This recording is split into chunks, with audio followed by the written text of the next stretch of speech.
జగన్మోహన్ రెడ్డి గారు దిగి కాకాని గోవర్ధన్ రెడ్డి గారిని చూసే కార్యక్రమంలో ఎందుకు ఇంత ప్రభుత్వం భయపడుతుందో నాకు తెలియగలగట్ల.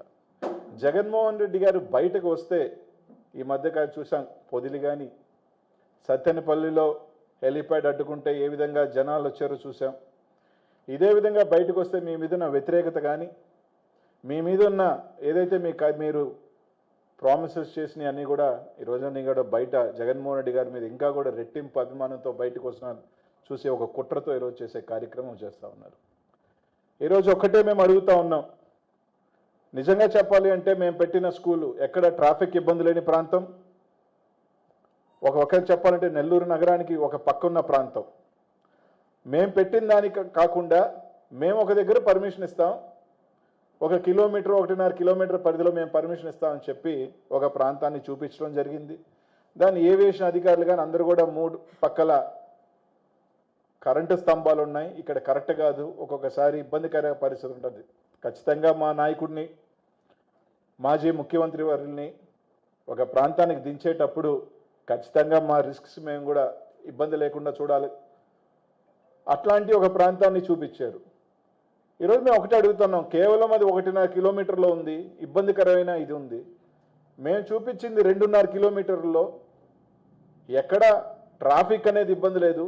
ఎందుకంటే కొత్తూరు రామకోటయ్య నగర్ అంటే నెల్లూరు నగరానికి ఒక పక్క.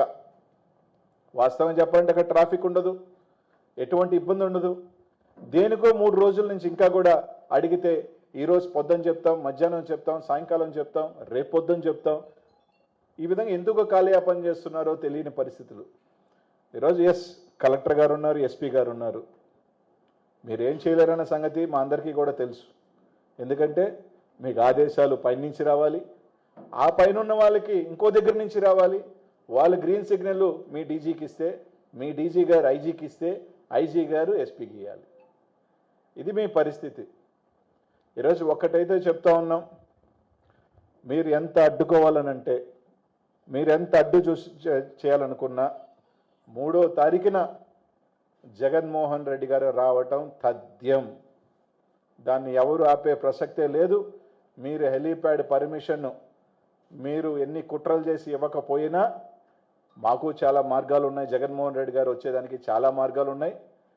తప్పకుండా జగన్మోహన్ రెడ్డి గారు వస్తారు, గోవర్ధన్ రెడ్డి గారిని కలుస్తారు. ఒకవేళ మీరు అనుకున్నట్టు కలవనీకుండా తప్పకుండా వాళ్ళ కుటుంబాన్నైనా కూడా ఖచ్చితంగా 3వ తారీఖున నెల్లూరు నగరానికి రావటం, కలవటం ఖాయం అని మాత్రం మీ అందరికి కూడా తెలియజేస్తూ ఉన్నాం. ఈరోజు ఒకటే చెప్తా ఉన్నాం, మీరు ఎన్ని ఇబ్బందులు గురి చేయాలనుకుంటే జగన్మోహన్ రెడ్డి గారిని, మీరు ఎన్ని ఇబ్బందులు పెట్టాలనుకుంటే వైఎస్ఆర్ కాంగ్రెస్ పార్టీ కార్యకర్తల నాయకుల్ని, బంతిని మీరు ఎంత గట్టిగా గోడకేసి కొడితే అంత ఫాస్ట్గా వెనక్కి వచ్చే విధంగా రేపు 3వ తారీఖున ఖచ్చితంగా జగన్మోహన్ రెడ్డి గారి ప్రపంచం మళ్ళీ కూడా చూడబోతా ఉన్నారు అని మీ అందరికీ కూడా ఉంది. ఈరోజు వైసీపీ మూకలని కూడా రోడ్డు మీదకి వచ్చి అదే హింసా రాజకీయాలని బయటకు మళ్ళా తీసుకొస్తాము, లేకపోతే హింసా రాజకీయాలను ప్రేరేపిస్తాము, లేకపోతే బయటకు వచ్చి 2029లో రపారపా కోస్తాము, ఇలాంటి పదాలు చాలా ఎక్కువగా వినిపిస్తున్నాయి. వీళ్ళందరికీ ఒకటే చెప్తున్నానండి, ఇక్కడ మీ ఆటలు సాగు. ఇక్కడ ఉన్నది చంద్రబాబు నాయుడు గారు, ఎన్డీఏ కూటమి.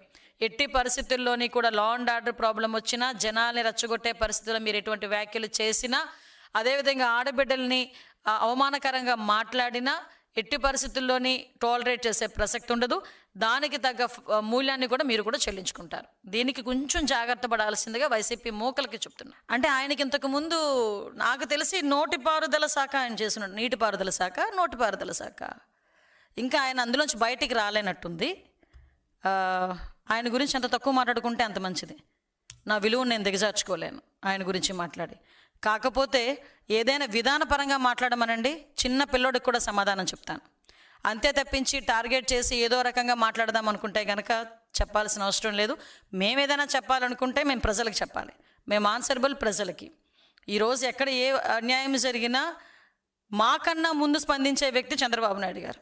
ఇంకా మా వరకు వస్తున్నాయా రావట్లేదని చూసుకునే లోపు దీని సంగతి ఏంటో చూడండి ఇమ్మీడియట్గా అని చెప్పి మాకు ఆదేశాలు ఇచ్చి ఆ వ్యక్తి దొరికేడా లేదా, ఆ అక్యూజ్డ్ దొరికేడా లేదా, అరెస్ట్ చేసామా లేదా, ఇది ఫాలోఅప్ చేసుకుంటున్న వ్యక్తి ముఖ్యమంత్రి స్థాయిలో ఇన్ని పనులున్నా కూడా లా అండ్ ఆర్డర్ విషయంలోనే కానీ మహిళల మీద జరుగుతున్న అఘాయిత్యాల విషయంలో కానీ ఇంత అలర్ట్గా ఉన్న ముఖ్యమంత్రి నేను ఎప్పుడు కూడా చూడలే. నేనేదో ఆయన మంత్రివర్గంలో ఉన్నానని నేను చెప్పట్లే. ఒక మహిళగా లాస్ట్ 5 సంవత్సరాలు చూశాను, ఇప్పుడు కూడా చూస్తున్నాను కాబట్టి ఆ కంపారిజన్ నాకు తెలుస్తుంది. సో వీళ్ళేదో మాట్లాడుకుంటే దానికి సమాధానం చెప్పాల్సిన అవసరం మాకు.